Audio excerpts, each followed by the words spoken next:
अगर तारा भोजपुरी में comedy video देखे के बानू तो ये वीडियो को फुल देखिए, बहुत मजा आई, बहुत हंसी आई। तो चलो वीडियो स्टार्ट कर जाओ। रात के तू मिले ना आइलू, बताओ काहे ना आइब? काहे ना आइबू तू? बताओ काहे नहीं को तू? 12 बजे इंतजार कर रहे तार हम, और तू फिर ना आइलू। दिमाग खराब हो गई। आ जाइबू?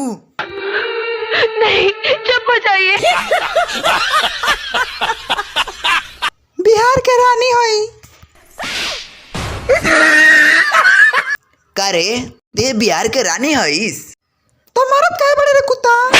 मारे मत तोरा के, ते बिहार के रानी हईस, बोल ना। छोड़ ओकरा के, छोड़ दे। का ये अपना आपके बहुत बड़ समझतिया, अपना आपके बिहार के रानी बतावतिया।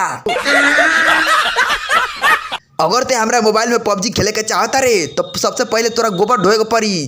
बस बहुत भइल, पबजी खेले के तार हम गोबर ढोई, बहुत चालू बड़ा तू। जो जाके ढो दे अपन गोबर।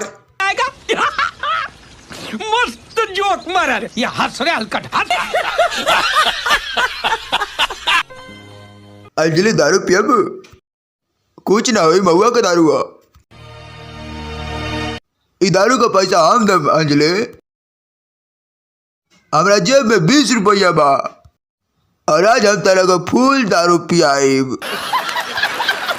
का हो, का लेबो? पाउच चाहिए कि बियर? बोला ना, बोलत का नहीं खा? बीमल चाहिए हमरा। तेहू नशा करेलिस? हम करनी। हाँ, ते गांजा सिगरेट पियलिस? साला एकरा कैसे पता बा कि हम गांजा वाजा पियनी? अरे ठेकेदार ते बता देले बड़े का? अरे वो दिन पियला में देख ले बाबू। हाँ हम देखले बानी, तनी के घरे कहेम। हाँ मूड हमार खराब बा, जोरे चाय लियाओ। तोर नौकर ऐसे का हमनी बे करेम। साला सुबह से ही दिमाग खराब कइले बा, जब बोलता है तब उल्टा बोलता। करे ते बोला मेरे। तो अगर तार लोग वीडियो पसंद आइल बानू तो चैनल के सब्सक्राइब कर लिया लो ऐसा वीडियो देखे खातिर। और हाँ, ये वीडियो का बढ़िया लागल बा बहुत ज़्यादा तो तनी आप दोस्तों लगे शेयर कर दियो। तो मिलता नहीं अगला वीडियो में।